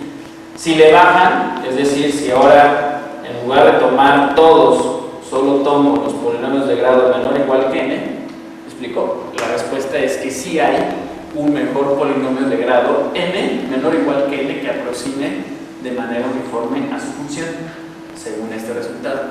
También lo probaron, necesitan hablar ahí de compactos, pero no me voy a meter en esa dirección. ¿A qué me lleva esto? No se pierdan de que lo que estamos rastreando es ver que los de Bernstein son malos como aproximadores, y el que quiere es encontrar al mejor y ver que el mejor comete un error más chico que el que podría cometer los polinomios de Bernstein, para entonces mostrarles que no son tampoco tan buenos. ¿Sale? Entonces, ¿qué corolarios se tienen con este resultado? Se tendrían los siguientes. Lo que les acabo de decir, que cualquier función continua ustedes la podrían aproximar con polinomios de grado menor o igual que n, y existe un mejor aproximador. Esa es la traducción. O sea, el tamaño de los errores, el ínfimo de estos errores ya no es un ínfimo, sino es un mínimo, se alcanza. ¿Sale? Tendrían con la norma uniforme. Lo mismo podría pasar, ahora si en lugar de tomar los polinomios, conocemos los polinomios algebraicos, podríamos tomar lo que se llaman los polinomios trigonométricos, que son como de este estilo. Son sumas de senos y cosenos. Obviamente eso ya tendrá que ver con cuestiones de análisis armónico, pero no me voy a meter aquí. O más en general, cambiar la norma, la forma de medir la distancia, el error. No necesariamente tiene que ser la norma uniforme, puede ser este tipo de norma, que se llamaba la norma P. Esta es la que les digo que se puede probar que converge a la norma infinito, a esta norma, a la norma uniforme. ¿Sale? Entonces todo esto saldría como corolarios, es decir, que ya podríamos hablar de una especie de notación. Definir n como el error, pero no es cualquier error, sino es el error de un mejor aproximador, o sea, el error más chico que se puede cometer, ¿sale? Y este sería n, lo que vamos a anotar como el tamaño del error, ¿vale? Entonces ya tenemos que podemos garantizar que existe un mejor aproximador polinomial de grado menor o igual que n, no en general, porque si no las cosas no siempre son ciertas. Se necesita al menos que la dimensión sea finita para poder garantizar la existencia de ese mejor aproximador polinomial uniforme. ¿Sale? Ahora, ¿hacia dónde va todo esto? Insisto que lo que quiero es caracterizar el mejor aproximador polinomial para mostrar que entonces los de Bernstein son malos como aproximadores en cuanto a la rapidez. Todo lo que habría que ver es, bueno, ya sabemos que vamos a anotar por W estrellita al conjunto de los mejores aproximadores. W, ¿por qué? Porque es lo que estoy tomando los aproximadores. En este caso serían los polinomios. ¿Sale? Se pueden probar ciertas cosas sobre este espacio, sobre ese conjunto. Puede ser, es acotado, es convexo, y la idea de convexo ya muestra lo siguiente. Tienen de tres sopas. O el conjunto de los mejores aproximadores es vacío, o sea, o no hay, como es el caso aquel, o puede que tenga un solo elemento, o si tiene a más de uno, por la idea de convexidad hay que una infinidad, porque queda todo un segmento ahí contenido con mejores aproximadores. Entonces tienen solo esas tres posibilidades. Entonces, o no hay mejor aproximador, o existe y es único, o si hay más de uno, no es solo dos, sino hay una infinidad, ¿sale? Eso abre un paréntesis aquí. Pues, ¿cuándo poder garantizar? Ya sé que hay un mejor aproximador, pero ¿cómo le voy a empezar a rastrear el error si a lo mejor tengo una infinidad de mejores aproximadores? Y lo que necesitaría es encontrar, garantizar propiedades para las cuales puedo garantizar que existe un único mejor aproximador. Y eso abre un paréntesis aquí. Pues, abrirlo en la dirección de cómo caracterizar si existe un mejor aproximador uniforme. Abre dos posibles vías de tratar de ver cuándo podría suceder este caso, el de que exista un único elemento en la familia de mejores aproximadores uniformes. Una es estudiar sobre la norma, que tiene que ver mucho el error con el tamaño como lo estoy midiendo, ¿sale? Y la otra es pues, tratar de caracterizarlo, qué propiedades debería satisfacer ese mejor aproximador. La respuesta en la primera vía es definir algo que se llama las normas estrictamente convexas. ¿Qué es una norma estrictamente convexa? No lo voy a definir aquí, pero la idea es clara en el siguiente sentido. Que las bolas sí son bolas, o sea, no están deformes. Por ejemplo, ustedes conocen las bolas en R2 así, ¿no? Las vecindades, ¿sí o no? Entonces estas tienen la característica de cualquier par de puntos sobre la orilla, cuando toman el segmento que los une, no cae en la orilla, se salió. ¿Sí está claro? Eso es que sea una norma estrictamente convexa. Habrá normas que van a discutir más adelante para las cuales eso no sucede. Por ejemplo, piensen ahora que mi norma me diera cuadrados. Eso no satisface esta propiedad. Tomo dos aquí y ya el segmento que los une vuelve a caer la franja. Normas no estrictamente convexas. Y estas son normas estrictamente convexas. Se puede probar que todas las normas que provienen de un producto interior, el que conocen, por ejemplo, Rn, son normas estrictamente convexas. Esa condición lo que muestra es lo siguiente, que si el espacio vectorial tiene norma estrictamente convexa, es decir, con la característica de las bolas, o sea que las bolas sí son bolas, no tienen una parte recta en la orilla, se puede probar que existe un único mejor aproximador a cualquier valor, a cualquier función, por ejemplo, que ustedes me den. Ahora, ¿qué habría que ver en todo caso si existe un mejor aproximador uniforme? Pues habría que ver que la norma uniforme fuera estrictamente convexa. Pero ahí está el pequeño problema, que la norma uniforme no es estrictamente convexa. Entonces, ¿qué se tiene que hacer? Hay que buscar un método alternativo para encontrar la unicidad del mejor aproximador uniforme, polinomial al menos. No es vía la norma estrictamente convexa. Sí se puede rescatar de todos los otros ejemplos que les di.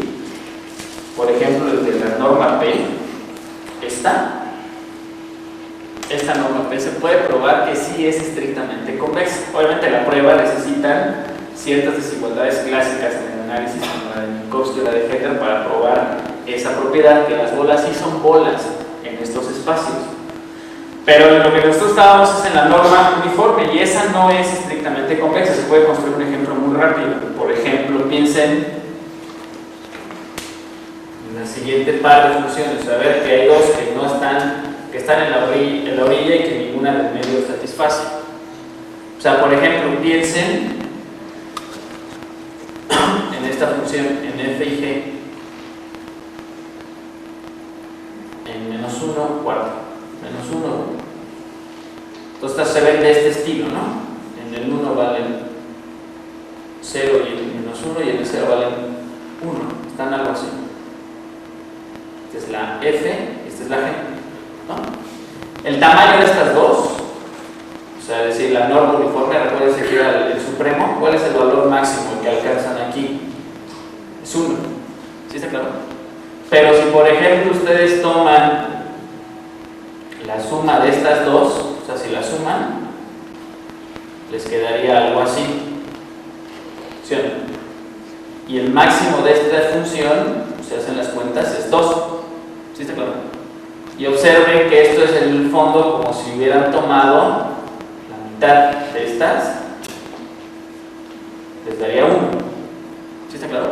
Y este es un punto que tendría que estar supuestamente en el segmento que los une. ¿Sí está claro? Que está en medio y que no debería de caer en la bola. Y sí cae en la orilla, porque las dos estaban cáscara de bola 1. ¿Sí está claro? Entonces te muestra que la norma uniforme no es estrictamente convexa. Pero entonces, ¿qué hace aquí? Para tratar de buscar la unicidad del mejor aproximador uniforme, aquí entra otro principal matemático que no solamente es la aproximación, sino también las cuestiones de probabilidad. Es cómo caracterizarlo. Él lo va a tratar de probar la unicidad vía una caracterización. Y eso es un teorema clásico de aproximación. Esto ya es un teorema bastante lejano a nuestras posibilidades ahorita, que es el teorema de oscilación de Chebyshev. Y todo lo que hace el canijo es cómo caracterizar. Él ya vio que la norma no es estrictamente convexa. Lo que va a tratar de ver es cómo podría caracterizar el error que comete el mejor aproximador uniforme. Y todo lo que hace es lo que tengo escrito aquí. Él prueba que si tiene una función, empieza primero a ver que si tiene una función continua con un mejor aproximador polinomial uniforme, entonces existen al menos dos puntos distintos donde el tamaño del error lo alcanza, el máximo tamaño de error que puede alcanzar, lo alcanza en 2 puntos, con la condición de que van a ir alternando de signo. Es decir, ustedes tienen, como traducir que estoy tratando de decir ahí, tienen la función continua, ¿sale? Tienen un mejor aproximador, no sé que sea único, polinomial, ¿sale? Construyen el error, esta es la función error, ¿no? El tamaño de este error es lo que notamos como una n mayúscula, el tamaño del error.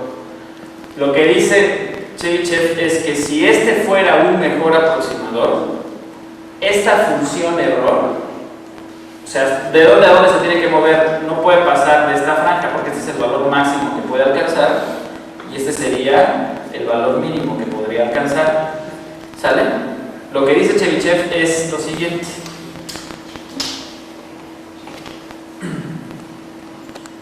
Es que al menos hay 2 puntos donde en uno alcanza el error y en el otro también en cuanto al tamaño, pero van con signo distinto. Al menos hay 2 para si este fuera un mejor aproximador. ¿Sale? Se va alternando. ¿Está claro? Lo que prueba él, ya lo más fuerte que puede probar él es, o sea, ese es el dibujo que tenían aquí, es lo siguiente, es definir eso como un conjunto alternante. Él va a probar, esto es al menos para una función de error. Lo podría ver incluso, fíjense, para motivar de dónde se le va a ocurrir al canijo, porque la prueba es bastante ingeniosa, nada más que es bastante tediosa, pero siguiendo la idea. A ver, supongan que les doy una función continua y quiero aproximarla con la mejor constante, nada más constante, que aproxima la función. ¿Se les ocurre dónde tendría que estar? Esta es la función. Y quiero encontrar la mejor función que aproxime, constante que aproxima a esta función. ¿Se les ocurre dónde colocar a la constante? ¿Se les ocurriría tomarla por aquí, por ejemplo? Como que no, ¿verdad? ¿Sí o no? Como que tendría que estar aquí adentro. Esta franja está ¿dónde? Entre el valor máximo de la función y el valor mínimo. Ahora hay que ver dónde la coloco, porque quiero la mejor constante que aproxime. ¿Se les ocurre dónde colocarla? En medio. ¿Por qué en medio? O sea, como tomar el promedio, ¿no? ¿Por qué? Fíjese. Aquí, ¿qué satisface? Que el tamaño del error es esta diferencia. O sea, esto se hace en las cuentas, es esta diferencia. Ese es el tamaño del error, ¿no?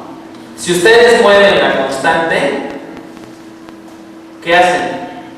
Este tamaño que cometería esta constante es más grande que este posible tamaño. Este tamaño debe ser el mismo que este, porque está a la mitad. Entonces, como que ya moviendo las constantes, esta comete un error más grande que este. ¿Sí está claro? Y quiero la mejor. Pero ahora observen una cosa.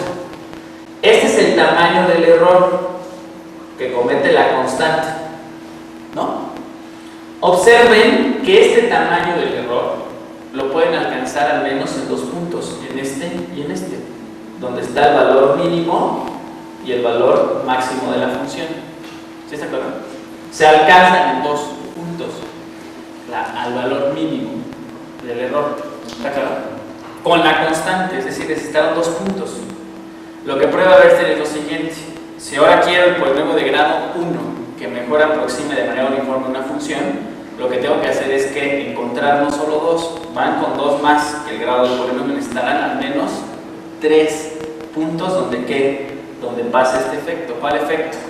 Que el error toca arriba y abajo el tamaño mayor, el tamaño del error. O sea, si quiero uno de grado 1, lo que va a suceder es que va a haber otro punto donde va a tener que alcanzar el tamaño más grande, ¿sí me explicó? El error, pero va a tenerlo que hacer de manera alternada. Al menos necesita 3. Puede tener más puntos, pero a él le basta con que tenga 3. Y esa es la caracterización. ¿Cuál? El de que oscilación dice eso, que es lo que está escrito ahí. Que si tengo un mejor aproximador polinomial uniforme de la función, sí, solo sí, él será un mejor aproximador si su función error tiene un conjunto alternante con al menos n más 2 puntos, donde alternante es eso, que toca arriba y abajo el tamaño del error. ¿Sí está claro? Necesito que tenga al menos n más 2 puntos. Y con eso ya tendrían la unicidad. ¿Por qué? Porque si fueran polinomios, como que ya empiezan a haber cruces, ¿no? Los ceros. 2 puntos alternantes les dan un cruce. ¿Sí está claro? Si tienen n más 2, tendrían n más 1 ceros, al menos. ¿Sí está claro? Y entonces ahí no podría haber más un mejor aproximador polinomial, porque en ese se tendría que coincidir. Porque sería un polinomio que se anularía en n más 1 puntos, los 2 posibles. ¿Sí está claro? Entonces tendría que ser iguales. Es decir, la consecuencia que obtiene Chebyshev aquí es le da la vuelta al problema de caracterizar el mejor aproximador uniforme vía la norma no le sirvió. ¿Qué le sirvió? Caracterizar al error. Y este es clave para algo que después estudia, que se llaman polinomios de Chebyshev. Que esos polinomios de Chebyshev, ¿se acuerdan que los de interpolación el problema era cómo colocar los nodos? ¿No? Bien, este da pie a unos polinomios de Chebyshev y se puede probar que los más decentes puntos donde se puede interpolar una función van a ser en los ceros de esos polinomios que construye después de aquí. O sea, los ceros de los polinomios de Chebyshev, que no tienen ninguna distribución igualmente distribuidos, esos son lo mejor que podrían colocar como posibles nodos de interpolación, o sea, salvando el otro problema.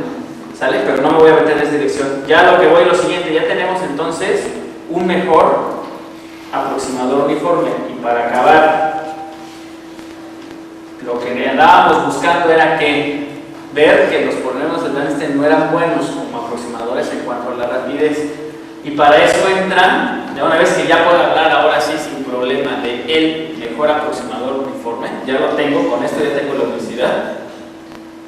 Lo que tendrían es lo siguiente: entra ya el último de los que ha estado trabajando, bueno, no del último, pero del que vamos a hablar, de Jackson. Él prueba su famoso teorema, bueno, ni tan famoso solamente para mí, pero dice lo siguiente: que si tienen una función continua, entonces ya puedo hablar del mejor aproximador uniforme. El error que comete el mejor aproximador uniforme, este es el error, ¿sí está claro? Está por debajo, es como del estilo de una constante por 1 entre n. No es estrictamente hablando 1 entre n. Define un concepto aquí que se llama módulo de continuidad, pero piénselo como si fuera 1 entre n. ¿Sí está claro? En esencia se porta como 1 entre n, se puede probar eso. O sea, se va con este tamaño el error, está por debajo de este. Bien, piénselo como si fuera 1 entre n. Con eso pueden probar los siguientes resultados, o sea, son corolarios de Jackson. Y aquí viene algo sorprendente después. Si la función es continua, el error se ve como de este estilo, como del tamaño de 1 entre n. Si es de orden Lipschitz, o sea que sea Lipschitz es que satisface lo que está abajo en rojo, el tamaño se ve de este estilo, 1 entre n al alfa, o sea ya se va muy rápido el tamaño del error a 0. Si la derivada es acotada, se ve de este estilo, ¿me explico? Y así sucesivamente. Por ejemplo, aquí, si fuera derivable con derivada continua, el tamaño del error, aquí les voy a dar como 1 entre n, entonces sería como de 1 entre n cuadrado, ¿me explico? O sea, si fuera de orden P, el tamaño del error se va, o de orden K, como del orden de 1 entre n a la K, el del mejor aproximador uniforme. Bien, eso es lo que debería satisfacer el mejor aproximador uniforme, pero ahora eso comparándolo con los polinomios de Bernstein, esto mismo. Ahí viene ya el problema de los de Bernstein. Los de Bernstein se puede probar que el error es como del tamaño de 1 entre la raíz. ¿Me explico? Mientras que ya con el mejor aproximador, por ejemplo, en los de orden Lipschitz es de 1 entre n. O sea, es más rápida la rapidez de este a 0 que la de este. ¿Me explico? Por ejemplo, si fuera derivable de orden 2, Voronovsky prueba que los de Chebyshev se van como del orden de 1 entre n, mientras que con el de Jackson lo que tenemos es que se tendrían que ir como del orden de 1 entre n cuadrado. Son muy lentos. Y eso se aplicaría mucho, por ejemplo, para los que se dedican a hacer cuestiones de aproximación en las computadoras. ¿Para qué? Para ahorrar tiempo y espacio en la memoria. ¿Me explico? Eso es por lo que les interesaba. Aquí incluso hay varios libros ya ahora que no editan las universidades, sino sacan las compañías transnacionales que se dedican a eso, a teoría de aproximación. Ellos los van a financiar para poder ellos, obviamente, ahorrar el espacio en la máquina. O sea, va ahorita en esa dirección. Pero lo que les digo es que entonces aquí les muestra que los polinomios de Bernstein ya tienen ese defecto. ¿Cuál defecto? Que son malos como aproximadores en cuanto a la rapidez. ¿Sale? Aunque teóricamente son muy buenos, se quieren parecer demasiado a la función, aunque pagan un precio por parecerse demasiado a la función. Pero ya para terminar, lo sorprendente que viene después aquí es los inversos de estos. Son los inversos a estos resultados. Es decir, si ustedes su función es de cierta clase, si es de orden Lipschitz o derivable, saben que los errores se van a 0 por cierta rapidez. ¿Qué dirían los inversos? Si el error se va con cierta rapidez, entonces la función tiene que ser de alguna de estas clases, y la respuesta es que sí. Los inversos, que son los que les deben a Bernstein, es decir, no sé cómo es la función, pero si yo te construyo unos aproximadores tales que satisfacen que el error del mejor aproximador uniforme se va a 0 de esta manera, yo te puedo decir, no sé cómo sea, pero te puedo decir a lo mejor que la función es de clase Lipschitz, es derivable de orden K, etc. O sea, es sorprendente, sin conocer a la función, solo conociendo el tamaño del error, el mínimo error, te puedo decir cómo tienes que esperar que sea la función a la que aproximas. ¿Sale? Esos son como los últimos teoremas. Ya estamos acá, no en la estratosfera, apenas vamos rumbo al cielo en cuanto a teoría de aproximación. Como verán, la idea es solo presentarles un gran panorama. Pareciera, porque uno tiene la idea que es muy tedioso trabajar con aproximación. Sí, como, espero que no estén aquí los que se dedican al numérico, pero a lo mejor excluyendo a Jesús, pero todos los demás, desde mi punto de vista, se dedican a hacer pura talacha en el hecho de ponte a calcular por menos de este estilo y del otro, pero como que el objetivo fundamental de ver más allá de la teoría de aproximación no se ha trabajado mucho en la facultad, y es un desperdicio, porque hay muchísimos resultados sorprendentes después para poder incluso, lo que hacen, las tablitas que ustedes manejan o que van a manejar en probabilidad para calcular, por ejemplo, estas cosas, calcular áreas bajo curvas, porque ya verán que después no hay integrales, no todas las integrales van a poder calcular. Por ejemplo, estas se dedican con eso, con cuestiones de aproximación, buscar los mejores aproximadores para que puedan ustedes estimar esas áreas. Obviamente, ecuaciones diferenciales también va a tener que ver aquí para poder encontrar soluciones a sistemas de ecuaciones o ecuaciones diferenciales. O sea, lo que quiero decir es, la teoría de aproximación no es tan aburrida como pareciera. Lo que la arena aburrida es una cosa, pero tiene resultados bastante sorprendentes en esa dirección, y más que después se puede conectar a muchas áreas de la matemática, como les dije, el análisis funcional, y obviamente lo sorprendente es que la probabilidad está saliendo también ahí para calcular las esperanzas o medias de ciertas funciones de distribución. Son como las aplicaciones que van ahorita en esa dirección. Obviamente en seguir buscando mejores aproximadores o tratar de buscar algunas otras familias para poder aproximar. Y ya para terminar, ahora sí se los prometo, es la bibliografía. Esto que les acabo de platicar aquí está aquí, y además la biblioteca tiene muy buena bibliografía en esta dirección. Estos son los libros clásicos de aproximación. El Nathanson es un muy buen libro. Cualquier cuestión de aproximación está ahí. Son 3 tomos. Hay todo un tomo que se dedica a lo que acabamos de platicar, aproximación uniforme. Y tiene este resultado y muchísimos más. O sea, el de Chebyshev está en el primer capítulo. O sea, imagínense los resultados que vienen después. ¿Sale? El Rivlin es otro, como su nombre lo dice, ese sí es de introducción a la teoría de aproximación. Y es un libro muy así, como un cómic, se lo leen en una noche. ¿Sale? y les da una muy buena panorama de las cuestiones de aproximación, no solo en aproximación uniforme, sino con otras posibles normas. Korovsky, pues, del teorema que les dije, porque él lo va a relacionar la aproximación con todas las cuestiones de transformaciones lineales. Obviamente, análisis funcional estaría aquí. El Cheney es otro libro muy bueno que ya se había tardado Jesús en pedirlo, Jesús López Estrada, él lo pidió, es muy buen libro, también da muy buena visión sobre aproximación polinomial y en otras direcciones. El Lorenz, pues para hablar de los polinomios de Bernstein, o sea, hay todo un libro que solamente habla de los polinomios de Bernstein, hay muchísimas más propiedades sobre los polinomios de Bernstein. Aquí nada más vimos la primera página de ese libro, ¿sale? El Davis es otro muy clásico de interpolación, incluso hasta para dar un curso. Esto se ve, parte de esto lo vemos Guillermo Gravinsky y yo en los cursos de análisis 2. O sea, nos metemos en esa dirección. Y pues tenía que estar aquí el mentor, ¿no? Guillermo, el papá putativo. O sea, sus notas, hizo unas notas él aquí cuando estuvo de sabático en el 96, si no me falla, incluso aquí están.